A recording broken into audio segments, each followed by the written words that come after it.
case involves one of the biggest, most clearly laid out cases of a flying disc in a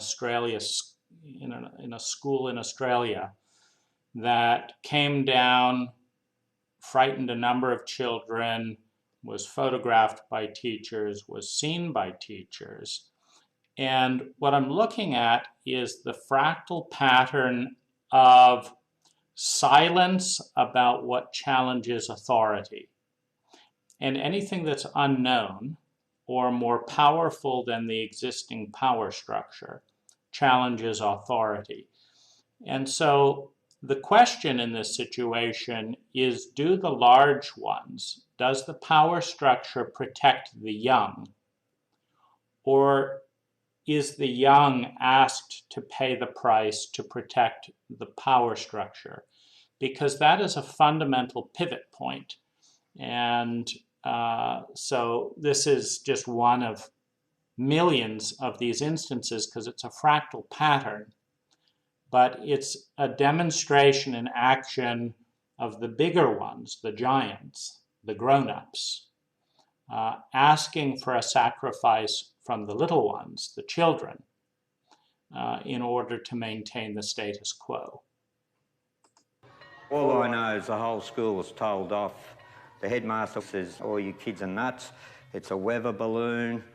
Don't talk about it." I was prepped to tell the students that what they'd seen didn't exist. We weren't allowed to leave the school, at least I wasn't. My job was to walk up and down the corridors and make sure that all students were in their rooms. I was walking back from the West End. There was a confrontation between Mr. Sambleby, Barbara Robbins, and a man I'd never seen before. I thought it was a police uniform, but it was just dark blue. It was demanded that she hand over not the film, but the entire camera. I was near the gate and the police had arrived. There were journalists outside. The police had been caught in to keep the journalists away. We were told that we weren't allowed to speak to the media in school grounds. After school finished, there was a TV crew outside the school grounds, so we undertook an interview with them. Everyone took off onto the oval. Now, I can't remember whether it was a principal or a school representative that came out and ordered us to go home and the film crew to leave. And I'd actually... Well, what's interesting is what sacrifice is being enacted, meaning by not talking, one cannot integrate. By not integrating, what the power structure is demanding is a permanent split between the individual and their experience in the larger world. When you deny that part of reality is occurring, you cannot integrate that part of reality, which means the part of you that is in that reality is unwelcome, is not only unwelcome, but is viewed as a threat, a hostile threat, by the very people you're relying on to protect you. And it results in a permanent schizophrenia. And that is the cost that is acted to maintain a power structure. If we look at one of these children when they're a little bit older, you can see the struggle of an adult person just wanting to have a sense that their reality is real. And conflicted. Some are still searching for answers. I want to find some sort of proof that this happened so we don't keep on, getting called silly people. And, no one's ever wanted to know the details before. They just... This is an important thing. No one has ever wanted to know the details before. This is common in all patterns of suppression and denial to maintain a power structure. And it's important to understand that there is not a villain in this dynamic.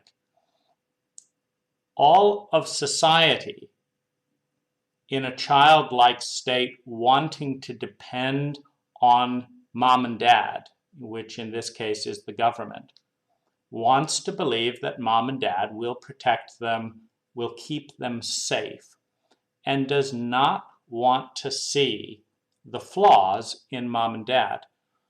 And I saw this with my own siblings while they were being abused, my younger siblings, in their defense of my parents. Oh, daddy's under a lot of stress. Don't talk bad about mom and dad. Who are you to talk? Everything's fine. Why are you making a fuss? And it's very important to understand that a child cannot take care of themselves, number one. Number two, that means the child is dependent on a parental figure. Number three, acknowledging the innate flaws in that parental figure is traumatizing for a child, because it's saying you're depending on someone who is not dependable, which creates a crisis. It creates an anxiety. It creates a stress that says, I want to depend on someone that's reliable, and I'm not reliable. I'm not an adult. And it's very important to understand that the maturation process from child to adolescent to adult is not guaranteed. You will go through childhood, you'll go through adolescence, and you will grow up biologically, but you will not necessarily become an adult. And through the absence of initiation in our culture, we deliver grown-up children and grown-up adolescents into our culture. And when you're in a childlike state, like this woman here, it's very difficult to honor yourself. It's hard for her to honor herself, because to do so is to defy one's country, one's culture, and one's government. In the maturation process, it's not just becoming an adult with your family. That's one stage. But to become a truly liberated adult is to then recognize the innate flaws of your culture, your country, your government, and all the power structures in it, your therapist, your partner. And that asks each of us to grow up. And when the world is overwhelming and traumatizing, because the world traumatizes our infants and does not integrate and teach us how to heal that trauma, we seek a parental figure. It doesn't matter who that is. I think I'm stupid, and they don't want to know the story. I said I've seen UFOs or flying saucers, and they say, yeah, sure. What drugs were you on that day? And I was 13 years old. I was at school in the daytime. I wasn't on any drugs. So, as a fractal pattern, youngsters, 13 years old, who are relying on authorities that cannot answer these questions, that cannot keep them safe from these things. And these things are experiences with altered states.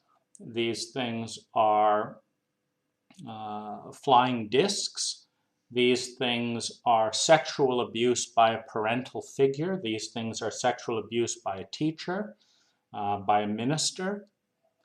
These are overwhelming experiences which individuals in a childlike state lack the capacity to integrate on their own, but which present major crises to the power structure in which they're occurring.